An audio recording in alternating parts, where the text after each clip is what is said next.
सावरिया तेरे लिए दुगने वेश बना सावरिया तेरे लिए दुगने वेश बनाया तेरे लिए दुगने वेश बनाया सावरिया तेरे लिए दुगने वेश बनाया वेश बनाया जोगन वेश बनाया। बोल वृंदावन बिहारी लाल की जय जय जय श्री राम जय जय श्री राम जय जय श्री राम। जोर से बोलना पड़ेगा और जोर से बोलिए।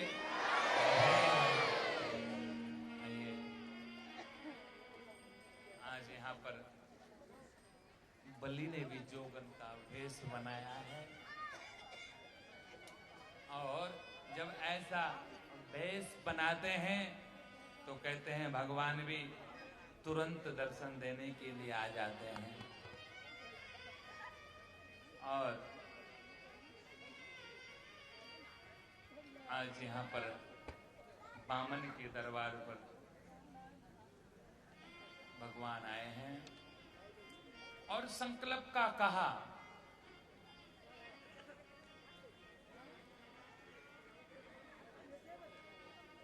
चौके पुराओ माटी लगाओ आज मोरे पिया घर आवेंगे आज मोरे पिया घर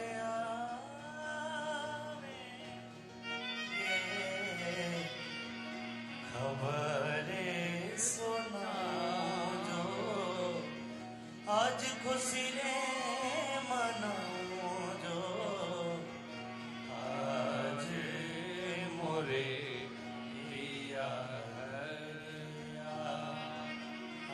आवेंगे आज मोरे पिया हे हे हे हे हे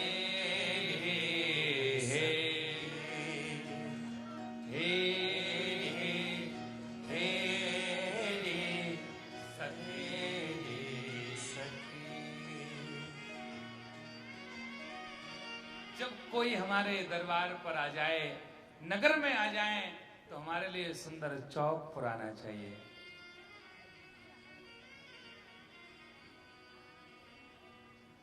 रंगोली हमारे लिए वैसे डेली दिन दरवाजे के सामने हमारे लिए रंगोली पारना चाहिए, रंगोली बनाना चाहिए। ना जाने किस भेष में कब आ जाए भगवान, कोई पता नहीं है।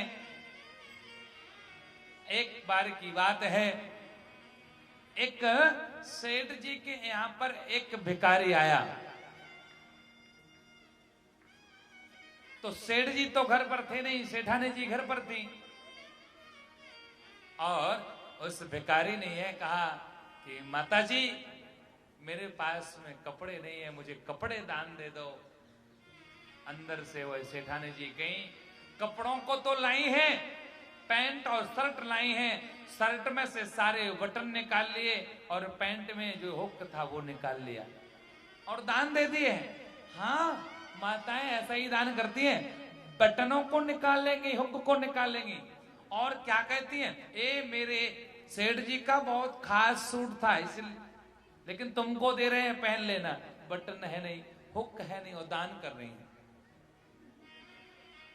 और भिखारी तो भिखारी है, और उन कपड़ों को ले जाकर के एक दिन पहन लिया, 2, 5, 10 दिन बाद, और एक मंदिर में जाकर के बैठ गया भिक्षा मांगने के लिए।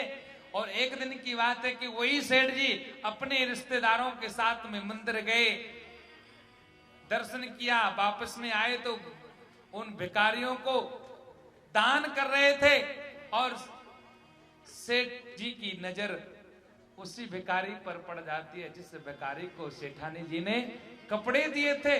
सेठ जी कहते हैं, ओ भैया, जो 5वें नंबर का भिखारी है वो मेरा भिखारी है। बोले तुम्हारा भिखारी है? तुम्हारा बहनोई लगता है, तुम्हारा ससुर लगता है, तुम्हारा जमाई लगता है, तुम्हारा साला लगता है, तुम्हारा भाई लगता है, तुम्हारा मामा लगता है, तुम्हारा कौन लगता है? बोले लगता नहीं है, फिर कैसे तुम्हारा हुआ? बोल रहे हो ये 5वें नंबर का भिखारी हमारा है।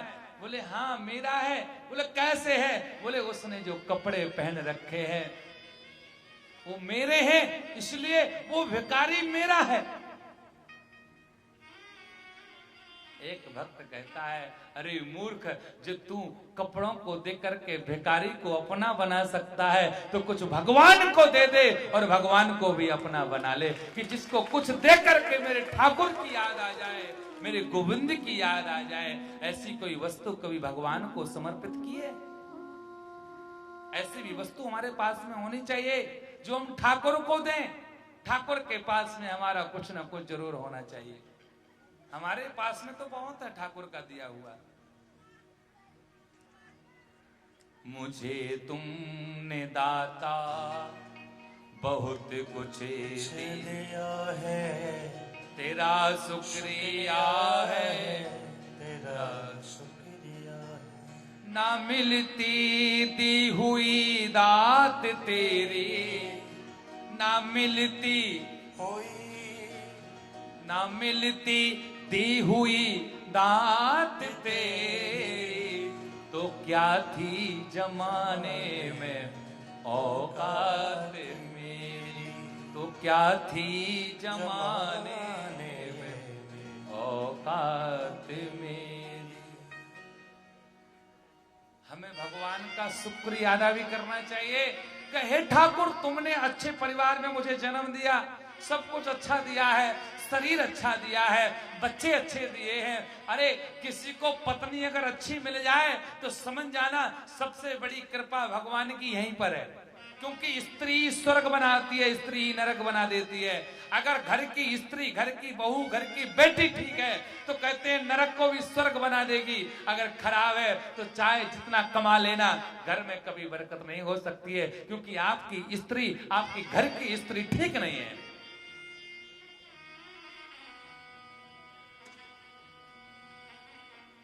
घर में बढ़िया भोग लगना। और जब बलि से बामन ने कहा संकल्प करो, क्यों देरी कर रहे हो, भूल गए? बलि ने कहा संकल्प तो हम कर देंगे, उसी के लिए हूं। अब शुक्राचार्य ने सोचा कि मेरा शिष्य लुटा जा रहा है। ऐसा कोई गुरु नहीं है कि अपने शिष्य को आंखों देखे लूटते देख ले। कोई गुरु नहीं चाहता कि मेरा शिष्य लुट जाए। सभी गुरु चाहते मेरा शिष्य ठीक रहे, और जब शिष्य ठीक रहेगा तो गुरु जी ठीक रहेंगे।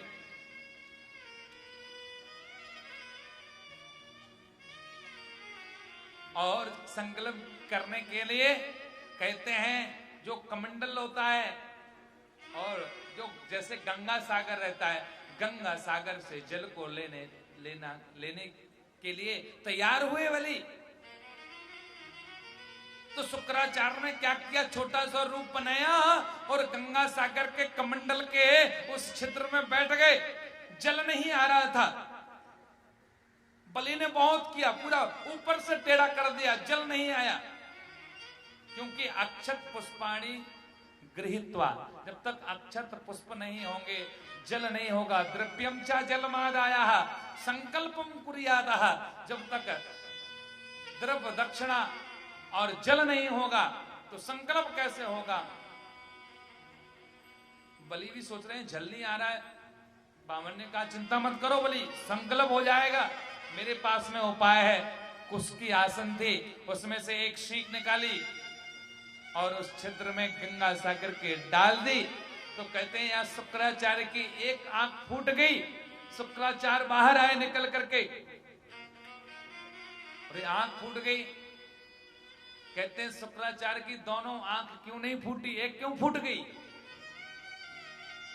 अरे एक आंख इसलिए फूटी और एक इसलिए नहीं फूटी कि एक आंख से तो कहते हैं शुक्राचार्य जी यज्ञ करा रहे थे तो अच्छा काम था, और दूसरी आंख से इनका शिष्य दान कर रहा था तो दान करने से ये वंचित कर रहा था, ये रोक रहे थे, इसलिए अधर्मी की जो आंख थी वो फूट गई और धर्मी की, धर्मात्मा की जो आंख है वो बच गई शुक्राचार्य की।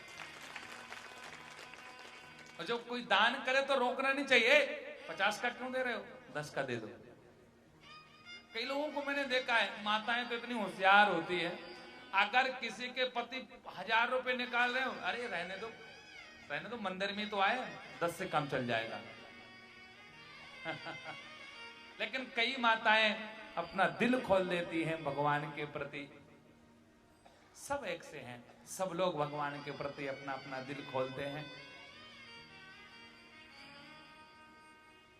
इसीलिए शुक्राचार्य जी फिर बाद में बैठ गए, बढ़िया जल लेकर के संकल्प किया। अब संकल्प के लिए बोले मांग लीजिए क्या चाहिए, बोले बस एक ही चीज चाहिए, बोले 3 पैर धरती चाहिए। अब बलि ने कहा 3 पैर में क्या करोगे, आसन भी ठीक से नहीं बिछेगी, अभी तो नेक्स्ट है, आगे बढ़ जाएगा, बड़ो है जाएगा तो पत्नी परिवार कहां रहेंगे तेरे। बोले 3 पैर ही दे दो, जाना नहीं चाहिए, 3 पैर दे दो। इसीलिए हर इंसान को 3 पैर धरती दान करना चाहिए। अब कहो कि मुंबई में तो धरती नहीं है, दान कहां करें हम।